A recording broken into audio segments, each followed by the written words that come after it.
back to a brand new episode of the Youier podcast. I am your host, Elle Edwards, founder of Youier and the Blue House. We are back with another short and sweet and actionable episode to help you be Youier. That's you, the person you were created to be in intentional, expectant relationship with God. Now, today's episode is probably one of my favourites because it's entitled Carrots Beat Sticks Every Time. And what do I mean by that? I am somebody who does not do very well with sticks. I don't mean literally, but in terms of metaphors. There is this idea of how you can motivate people. Are you somebody who's motivated by the fear of something, or are you motivated by the excitement and the expectation of something? And I'm definitely in the latter category.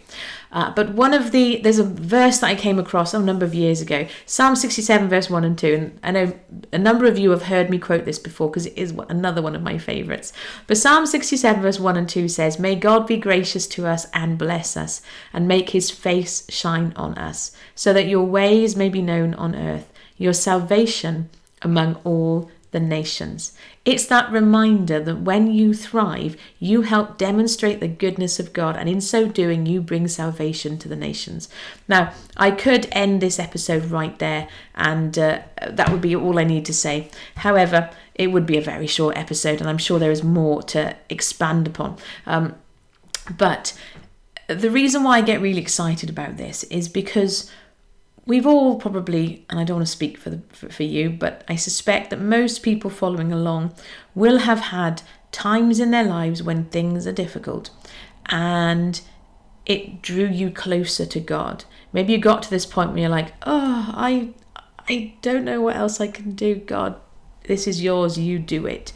I mean, quite transparently, what we're doing here at Youier and inside the Blue House is very much led from that direction, from a case of actually, do you know what? Because logically, for those of you who are not sort of business owners, but there's some conventional wisdom is that when you're excited about something and you have a message to share with the world, conventional wisdom says that you put that message out there, you help a few people in a one-on-one capacity, you grow your email list, that's people who say yes, they want to hear from you, and then you might consider doing a membership or a community or whatever once you've got a bigger audience.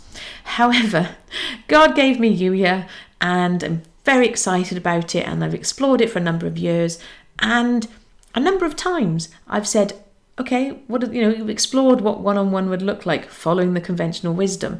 And every single time it's like, God's like, no, this is not my best for you. This is my best for you. And the Blue House, everything I get to do inside the Blue House is God's best. And I get so excited about it.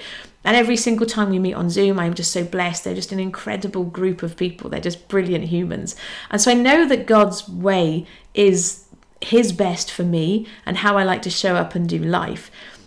But sometimes you get to this point, you're like, okay, God, this really shouldn't work. So if this is going to work, over to you. I offer that to you as an example of a season when you're at the end of yourself, where, not necessarily like you're at rock bottom, although obviously that can happen too. But you've run out of options. You don't know what to do. You're like, I don't know. Okay, God, I don't know, but I trust you. Over to you. And God is brilliant in those situations, and he absolutely shows up and shows up and shows off. He shines. He is so good in those situations. And I'm not, in this episode, I'm not for 1 minute decrying those seasons or those times. They are for a purpose, absolutely. And at the same time, God is more creative than that. He doesn't need to have difficult situations in order to show up in your life. He doesn't need you to be in a really terrible place before he can be heard by you. What if actually you can show up, do life with God, be a happy, thriving, contented, delightful human being with a smile on your face, and in so doing, you are showing the world this is what it looks like to thrive with God. Isn't he brilliant? He loves you too. Come and get to know him. It's the carrot versus the stick.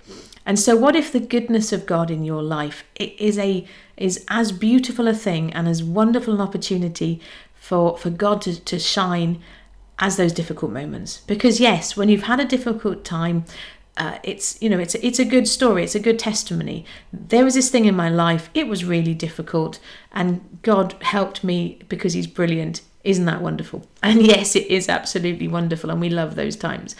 But some of us don't really have those sort of tragic, awful, like really big things. I'm not complaining about that. I'm very thankful for that. There might be somebody following along who's like, I don't have a big dramatic story. I'm just little old me. Well, little old you is brilliant and wonderful and made in God's image and created with a plan and a purpose for your life. And actually, what if your story is one about you doing life with God and thriving? That's what this reminder is about in this episode. It's about the fact that we don't have to just focus on what's wrong. What if we focus on what's beautiful and wonderful and brilliant? And that be enough to draw people in. I know there'll be some people following along who are like, yeah, that doesn't really feel like my experience. I recognise that too. And I'm not saying it, okay, hear my heart in this. I'm not suggesting that if you do life with God, that every single moment of every single day is going to be amazing and brilliant and wonderful all the time. That's simply not the reality. I mean, if you want examples of how this definitely isn't the reality, look at Jesus. Jesus, when he walked the earth, you would not find another human being who was in closer relationship with Father God than he was. He was doing all of it. He said, the things that I do, the words that I speak, I don't speak anything unless given by my dad. I'm paraphrasing. But, he is somebody who absolutely walked in very complete, ultimate, close communion with God. And then look what happened to him. He was misunderstood. He was, he was killed. And yes, he came back to life again, which is brilliant and wonderful. And we need that part of the salvation story. But the reality of his life is that there were some really hard seasons and there were some really hard moments. And actually, if you leave aside the brilliant stuff that God did in resurrecting him, the stuff that humans did to him ultimately ended his life.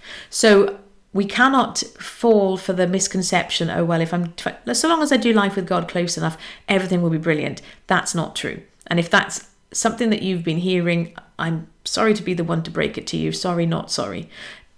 It's a lie. Anyone who tells you that life is brilliant all of the time is either on something or they're lying, whether they're lying to you or they're lying to themselves or both. This is not about, do life with God and it will protect you from all of the trials of life. That's not how life works. And at the same time, okay, the other reminder of, if you want more evidence than that, the disciples. Look at what happened to pretty much all of the disciples. They had very difficult endings. Some of them got crucified upside down, all of that horrible stuff we're not going to dig into because it's not nice. Yeah. So this is not insulation against the realities of life. However, really what the reminder is that yes, whilst you will go through seasons and things that are not pleasant and are not easy. Hopefully nothing as unpleasant as what Jesus and the disciples went through. Although, we do have brothers and sisters in countries where it's not safe to be Christians who do go through actual real life-threatening situations. And, don't run away with the idea that this is not happening today. It absolutely is happening today. That's a side note, really, but it's that reminder, isn't it? We can be praying for our brothers and sisters in countries like North Korea, Afghanistan, so many there's too many to even name, India, Pakistan, whatever. Like if you don't know who to pray for, where to pray for. Again, side note, not in my notes, but I'm being nudged to mention it. Open Doors, they're a Christian charity that do a lot of work supporting the persecuted church. Every year they collate a list of the 50 countries where it's most dangerous to be a Christian. The watch list, I think they call it. Thank you, Holy Spirit. Go to I think it's opendoors.org.uk is the UK version. There's a US one as well. I'll put links in the show notes because like I say, this wasn't in my notes, so somebody somewhere is like, yeah, I need to find out more about that. I'll put links in the show notes where you can, so we can be praying with intentionality for our brothers and sisters who actually are in these dangerous situations. But for the reality is that for most people who are following along with this podcast, that's not your reality. Yes, you will go through hard seasons, but you're unlikely to be killed for your faith. And so what if we stop putting a limit on how God shows up in our life? What if we stop expecting God to only move in the difficult situations? What if we take Psalm 67, 1 and 2 as a prayer and actually say, God, thank you for who you are. Help me to thrive so that your goodness can show up and show off and bring salvation to the nations, because that's that promise in that psalm. I'm going to read it to you one more time as we close. May God be gracious to us and bless us, and make his face shine on us, so that your ways may be known on earth, your salvation among all the nations.